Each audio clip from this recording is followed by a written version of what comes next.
Sir प्रणाम, मैं हूं हिमांशु द्विवेदी और स्वागत है आपका हमारी खास पेशकश सार्थक संवाद में।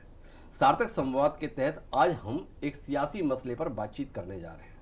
हमारे साथ छत्तीसगढ़ के राज्यपाल सम्माननीय अनुसुईया उइके जी साथ में हैं। सियासी बातचीत इसलिए है कि छत्तीसगढ़ में इन दिनों सियासी मसला काफी सरगर्म है और सियासी मसला सरगर्म है आरक्षण के संदर्भ में।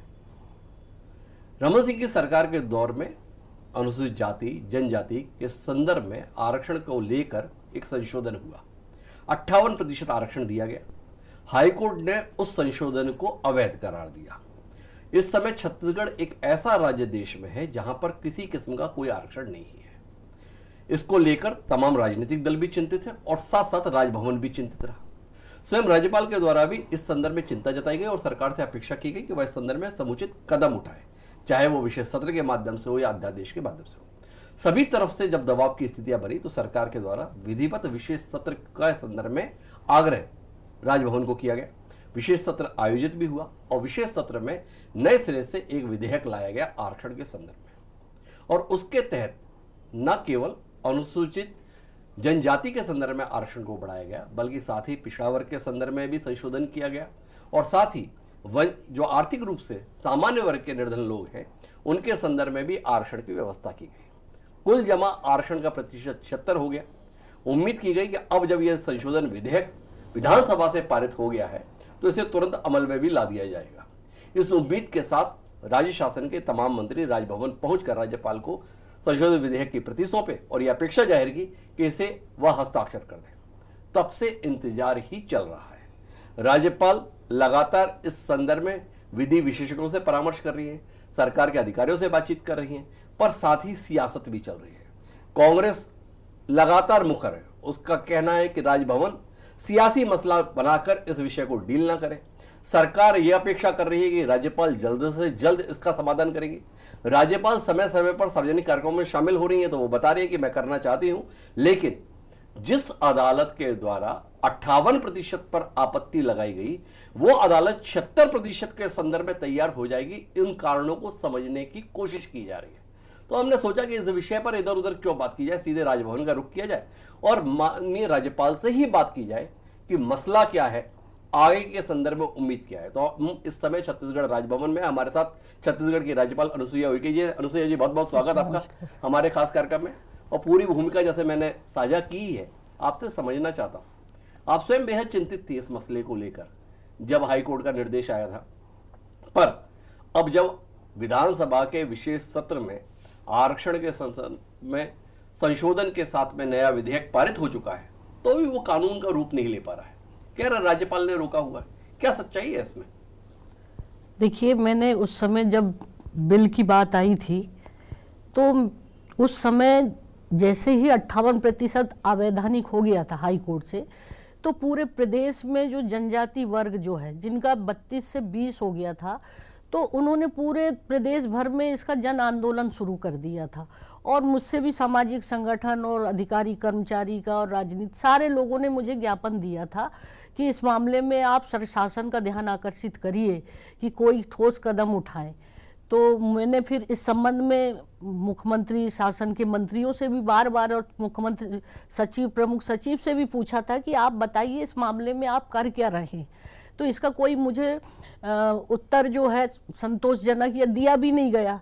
तो फिर मैंने एक पत्र के माध्यम से मुख्यमंत्री जी को लिखा कि मुख्यमंत्री जी, जब से ये 58% का अवैधानिक कोर्ट का जो आरक्षण था वो SC ST और OBC का वो अवैधानिक घोषित कर दिया गया और जिसमें 20% आदिवासियों का हो गया, जिसको लेकर ये पूरा प्रदेश में आंदोलन शुरू किया है और एक बड़ा असंतोष का वातावरण इस समाज में है।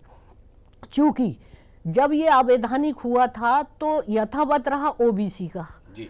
और SC का भी यथावत रहा 12% और 14%। केवल घटा किसका था उस समय 32 से 20 आदिवासी। हाँ, तो वही आंदोलित हो रहे थे।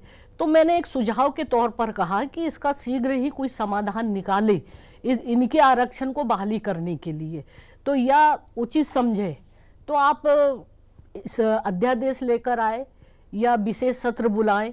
मैंने एक सुझाव के तौर पर उनको कहा था। तब फिर इस तरह का जो भी उन्होंने सोचा होगा तो 1 या 2 दिसंबर को इन्होंने सत्र के लिए मेरे पास फाइल भेजी। उसमें मैंने कहा कि निर्णय तो आरक्षण वाला है और सरकार कुछ कर रही, क्योंकि उस समय मेरे पास विषय नहीं था जब भेजा था, तो मैंने उसको तत्काल ओके कर दिया। फिर इसके बाद मैंने फिर क्वेश्चन मतलब यहाँ हमारे सचिवालय से एक पत्र गया कि आप ये बताएं कि इस 2 दिन के सत्र में आप कौन कौन से प्रश्न लाना चाहते हैं। तो उन्होंने लिखा कि एक अनुपूरक बजट पे चर्चा होगी और हम इसके संबंध में SC ST का जो है संशोधन विधेयक लाएंगे, OBC का जो 2022 का जो 12 का जो संशोधन निरस्त हो गया था उसको लेकर, और इस तरह का विषय को लेकर उन्होंने मुझे जानकारी दी 30 नवंबर को जी। अब इसके बाद क्या हुआ कि जब ये सारी चर्चा विधानसभा में हुई, अब उस समय सारे जो मंत्री वगैरह भी आए थे, तो हमारे यहाँ एक प्रोसीजर होता है कि कोई भी विधेयक थ्रू सचिवालय के माध्यम से ही, जिसमें अंडर सेक्रेटरी और लीगल ओपिनियन के साथ मेरे पास प्रस्तुत होता है। तो मैंने उस समय कहा कि जैसे ही छुट्टी पे गए थे मेरे लीगल अधिकारी, तो मैंने कहा जैसे ही आते हैं तो मैं तत्काल में कर दूंगी, ये मैंने सार्वजनिक भी बोला जी। और फिर वो आए 5 तारीख को, फिर उन्होंने जो उस बिल को देखा कि संशोधन बिल में जो है 58 पहले प्रतिशत था, उसको हाई कोर्ट ने उसको अवैधानिक कर दिया, और बहुत सारे बिंदुओं में उन्होंने अपना अभिमत ओपिनियन दिया मुझे कि ये सरकार से पूछा जाए कि ये जो 58% को जो अवैधानिक उन्होंने कर दिया, और ये हाई कोर्ट ने ये जवाब दिया था और उस जवाब से हाई कोर्ट संतुष्ट नहीं हुआ। तो उस परिस्थिति में जब ये 58 अवैधानिक हो गया, तो 76% की स्थिति में सरकार के पास ऐसी क्या तैयारी है जो कि ऐसा ना हो कि ये भी उसी तरह से लोग उसमें शंका व्यक्त की, मतलब उसमें लिख दिया गया नोट शीट में, सरकार की भी नोट शीट में, कि ये कोर्ट में मामला जाएगा जी। अब जब जाएगा तो मुझे भी एक चिंता हुई कि आखिर फिर वैसी स्थिति हो जाएगी तो उसमें OBC का आरक्षण भी खत्म हो जाएगा जो बढ़ा हुआ है, और SC का भी खत्म हो जाएगा, ST का भी खत्म हो जाएगा, पुरानी जैसी परिस्थितियां निर्मित हो जाएगी। तो फिर मैंने कहा कि मैं इसको जल्दबाजी में नहीं करूंगी, पूरा सरकार को इससे जवाब मांग लूँ मैं कि आपके पास क्वांटिफाइबल जो डाटा है उसको किस आधार पर ये डाटा तैयार किया गया है, कृपया मुझे अवगत कराएं। मैंने सेक्रेटरी और अंडर सेक्रेटरी पर कमलप्रीत सिंह जी को बुलाई थी और आपके कुंजाम जी को, तो मैंने पूरी जानकारी ली और मुझे ये उपलब्ध करा दें। तो उन्होंने कहा कि मैं अपने लेवल पे तो आपको नहीं दे सकता, लेकिन शासन स्तर पर इसके लिए मैं कहूँगा कि वो डाटा आपके लिए उपलब्ध। और भी कई प्रश्न थे मेरे, उसमें 5-7 प्रश्न थे कि ये जो आपने पिछले जो निरस्त हुआ जी, और अब कौन सा ऐसा स्थिति आ गई जिसके, तो कोर्ट ने कहा था कि 50 से अगर सुप्रीम कोर्ट का हवाला दिया उन्होंने, जो इंदिरा साहनी केस का जजमेंट था, उन्होंने कहा कि 50 से ऊपर नहीं होना चाहिए, और भी जजमेंट का हवाला हाई कोर्ट ने कहा। तो उस परिस्थिति में ऐसी कौन सी परिस्थिति आ गई जो 58% से हाई कोर्ट संतुष्ट नहीं हुआ, तो अब 76% से कैसे असंतुष्ट हो जाएंगे ताकि ये भविष्य में फिर उसकी परिस्थितियां ऐसी निर्मित ना हो जाए। एक सवाल मेरे जहन में है, विधानसभा ने इसे सर्वसम्मति से पारित किया है। उस विधानसभा में केवल कांग्रेस के ही नेता नहीं है, उसमें भारतीय जनता पार्टी के भी तमाम दिग्गज नेता हैं। 15 साल तक मुख्यमंत्री रहे डॉक्टर रमन सिंह हैं, कई सालों तक मंत्री रहे ब्रजमोहन अग्रवाल हैं, अजय चंद्राकर हैं, धर्मलाल कौशिक हैं। इसके अलावा जोगी कांग्रेस के भी नेता हैं, बहुजन समाज पार्टी के भी नेता हैं। इस सब ने एक राय होकर 76% के संदर्भ में अपनी सहमति व्यक्त की है, और राज्यपाल अनुसुईया उइके जी को ये 76% कोर्ट में टिकेगा, इस पर संदेह है। ये जो 90 विधायक वहां बैठते हैं, उन्होंने ये चिंता नहीं की होगी, और अगर चिंता की फिर भी उन्होंने हामी क्यों भर दी, इस पर सवाल क्यों नहीं उठाए? ये सवाल आपके जहन में नहीं आता? देखिए, ये मुझे तो एक संवैधानिक पद पर हूं मैं जी, और राजनीति में पक्ष विपक्ष अपनी अपनी बात करते हैं, मुझे तो तकनीकी तौर पर देखना है और सभी वर्गों का ख्याल रखते हुए, चाहे वो ओबीसी हो, एससी हो, एसटी हो और आर्थिक आधार पर जो कमजोर वर्ग है जिनको लेकर ये आए हैं। नहीं तो आप बताइए कि आज जो परिस्थितियां, आज सबका जो सुनने की स्थिति में हो गया आरक्षण, और आपको बताएं कि सुप्रीम कोर्ट में खुद सरकार भी गई 58% को लेकर, और आपको याद होगा 19 में भी शायद कोई प्रस्ताव पारित हुआ था 27% आरक्षण का, वो भी कोर्ट में लंबित है जी। तो ऐसी परिस्थिति में एक संवैधानिक पद में बैठा व्यक्ति को इस बात का चिंतन होना चाहिए कि फिर हर्ष वही वैसा ना हो जाए जो 58 में हुआ।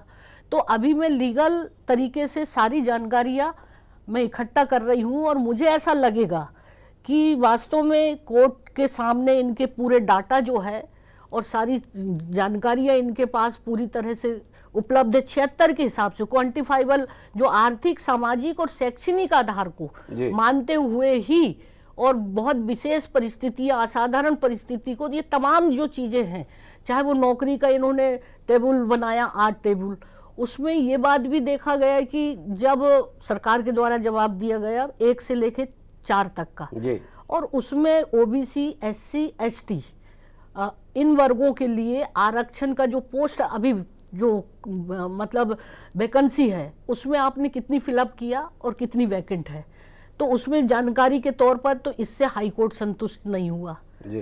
कि ये केवल कमजोर वर्ग के जो लोग हैं एससी एसटी के लिए बताए, तो जिसके कारण बोले नहीं भरा, मतलब जो भी है शिक्षा के क्षेत्र में जैसी बहुत सारी उसकी डिटेल जानकारी, तो इससे कोर्ट ने इनकार कर दिया, हम इसको नहीं मानते।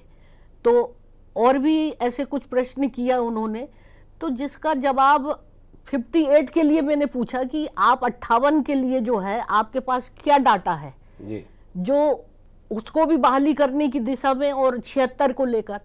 तो आज सामने प्रश्न ये उठता है कि आज मैं अगर साइन कर दूं जी, कल कोर्ट में जाना ही मामला, कल कोर्ट से स्टे तो हो जाएगा जी। तो ऐसी परिस्थिति में कि हम सरकार से ये मेरे को समझना और जानकारी लेना कि आगे तैयारी आपकी कैसी है, कि ये कोर्ट में मामला अगर जाएगा तो आपके पास पुख्ता सारे डॉक्यूमेंट्स क्या है जी।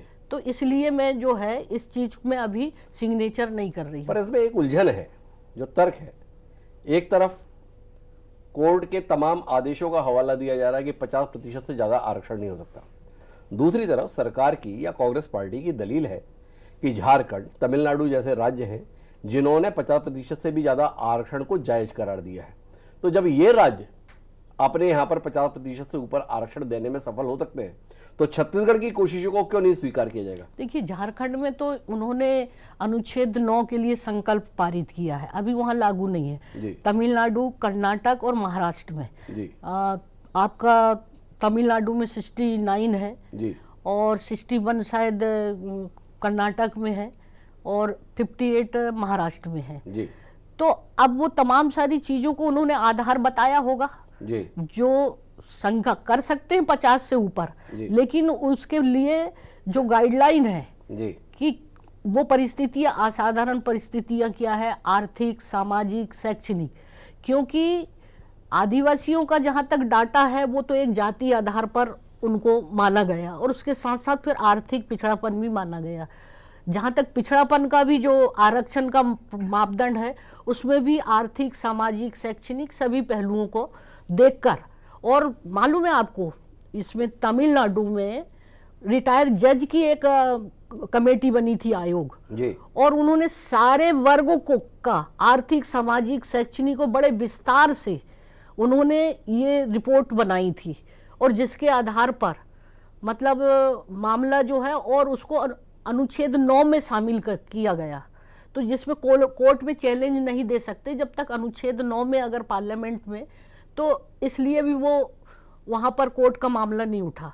अब यहाँ पर चूंकि कोर्ट का मामला है, अनुच्छेद 9 में नहीं है, इन्होंने संकल्प प्रस्तुत किया है, तो अब संकल्प जब तक पार्लियामेंट में पास नहीं होगा इनका जो उस चीज के लिए लाने के लिए, तो आज तो मतलब एक प्रकार से प्रश्न चिन्ह यहाँ पर 58 का ही अवैधानिक हो गया जी। तो मैंने ये भी जानना चाहे कि क्या राज्य सरकार के द्वारा ऐसा कोई आयोग जो एससी के लिए, एसटी के लिए और जनरल जी के लिए जो है ऐसा आयोग के द्वारा सर्वे किया गया, कोई आंकड़े होंगे या डाटा तो वो बताए। साथ ही जो क्वांटिफाइबल जो डाटा है उसमें क्या आधार आपने रखकर और ये जो आरक्षण 58 से 76 किया है, तो वो मेरा अपना प्रश्न चिन्ह है। दूसरी बात है, एक बात और कहना चाहूंगी कि बहुत सारे लोगों को बड़ी आशंका है कि मैं ये भी आपके माध्यम से क्लियर करना चाहती हूँ कि मैं आदिवासी के ही मतलब आरक्षण बढ़ाने की बात कही। मैंने आदिवासी का उस परिप्रेक्ष्य में कहा था जब प्रदेश में उनका ज्ञापन आंदोलन और जो कुछ चल रहा था 58 को लेकर, 58 को लेकर, जहां पर उनका 32 से 20 हो गया था और दूसरे वर्गों का यथावत है। तो मैंने एक सुझाव के तौर पर कहा था कि इसका समाधान करो, अगर ये विशेष सत्र या उसके द्वारा भी अगर इसको बढ़ाया जा सकता है ताकि ये आक्रोश को शांत किया जा सके, इनको संतुष्ट किया जा सके, क्योंकि एससी का यथावत था, एसटी का भी, ओबीसी का भी यथावत था, उसमें कहीं किसी तरह का कोई विवाद नहीं था और न किसी ने मुझे ज्ञापन नहीं दिया था। तो मैंने जो अवैधानिक 58 का जो आरक्षण था उसको अवैधानिक हाईकोर्ट ने किया था, उसी परिप्रेक्ष्य में ये एक आक्रोश प्रदेश में आ गया था। एक सवाल मेरे जहन में आता है, हमारे यहाँ 58 से पहले जो आरक्षण की व्यवस्था थी उसमें 20% आरक्षण आदिवासियों के लिए था, 14% आरक्षण पिछड़ों के संदर्भ में था और 12% आरक्षण अनुसूचित जाति के संदर्भ में था।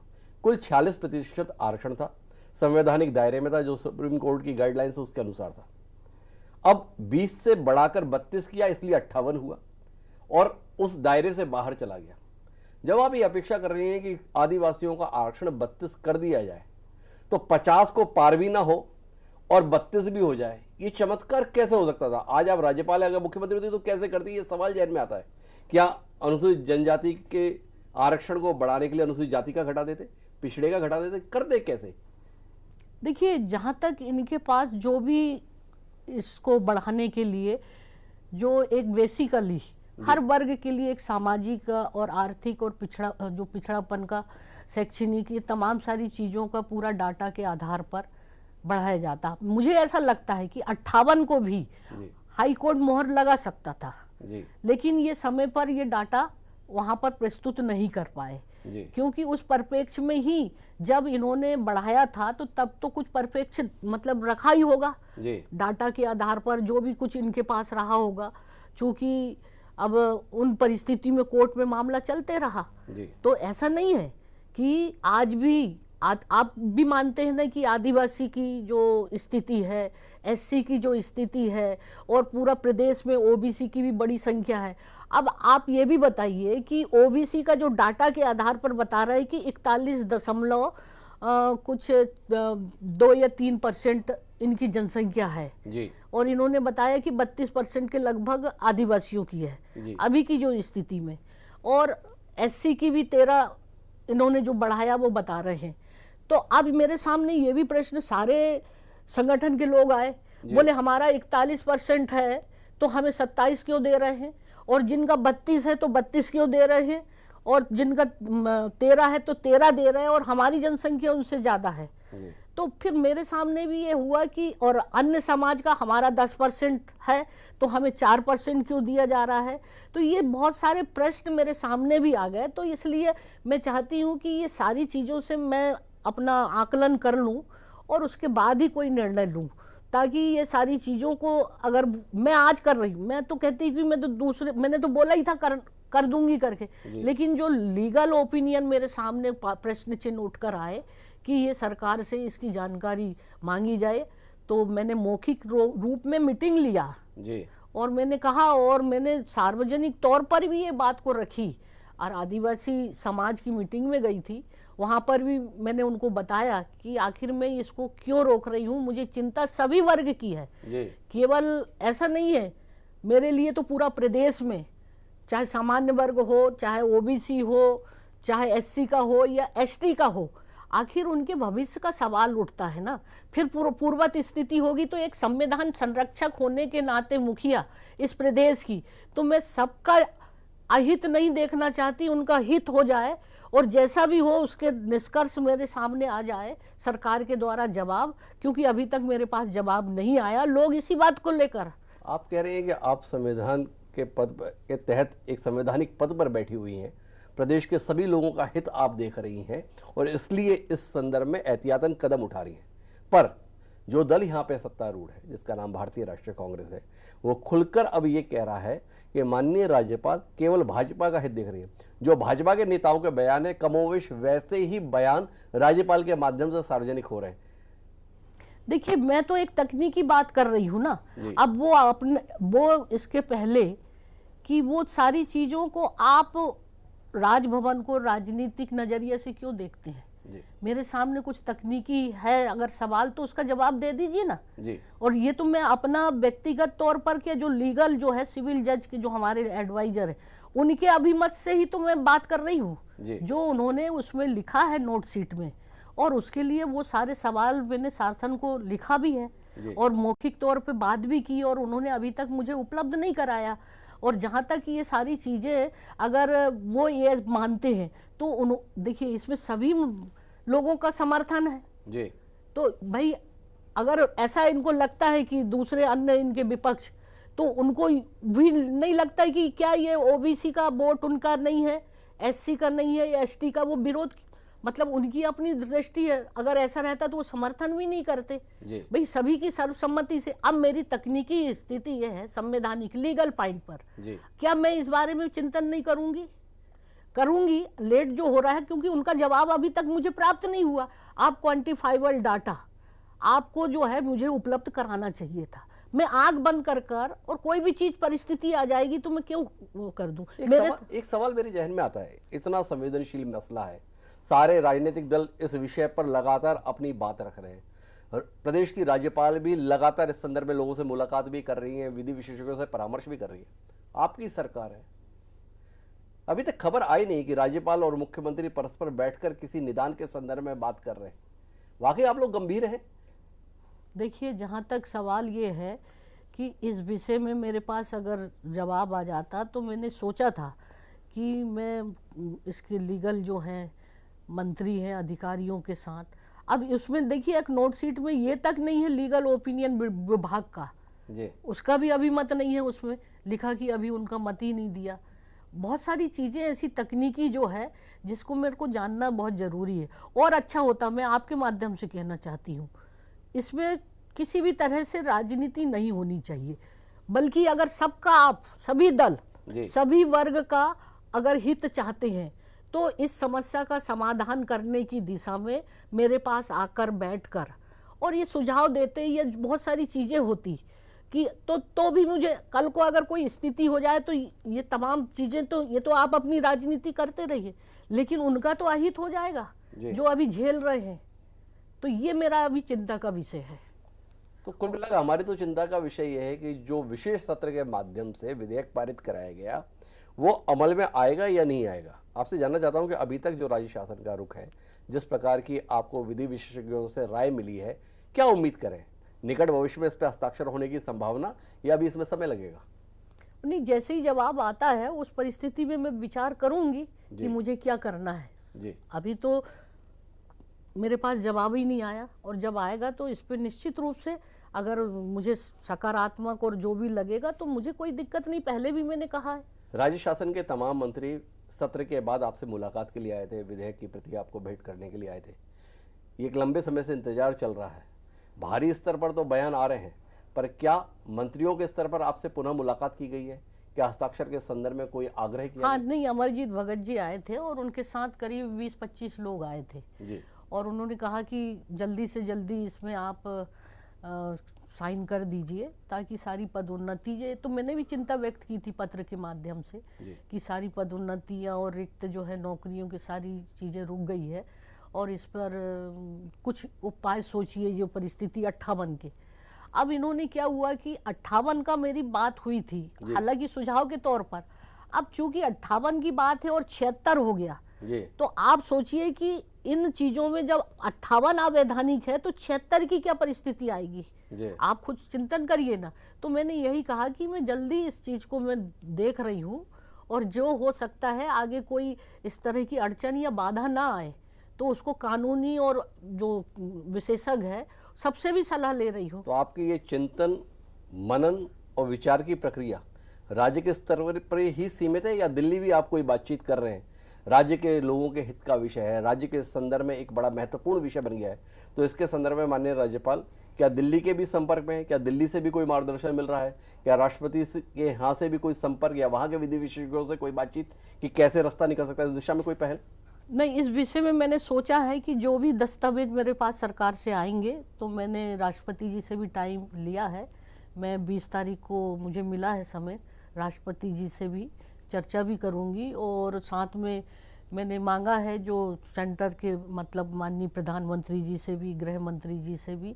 और ये क्योंकि ये बहुत गंभीर विषय है और इसका सीधा सीधा जल्दी से इसका निराकरण होना चाहिए मेरी दृष्टि में, ताकि आगे, क्योंकि ये जिम्मेदारी मेरी तो केंद्र से, भारत सरकार से है, क्योंकि उनके ही प्रतिनिधि के रूप में मैं हूँ, तो मुझे सारा सवाल जवाब लीगल कोई चीज में अगर कर दूं और कोई ऐसी बात हो जाए तो मुझे तो राष्ट्रपति हमारे संरक्षक होते हैं, प्रधानमंत्री जी और गृह मंत्री, ये सारी चीजों को हर साल हर महीने हमें रिपोर्ट देनी पड़ती है। प्रदेश की गतिविधि सारी चीजें जो भी कुछ होता है तो हर महीने भी रिपोर्ट देती है।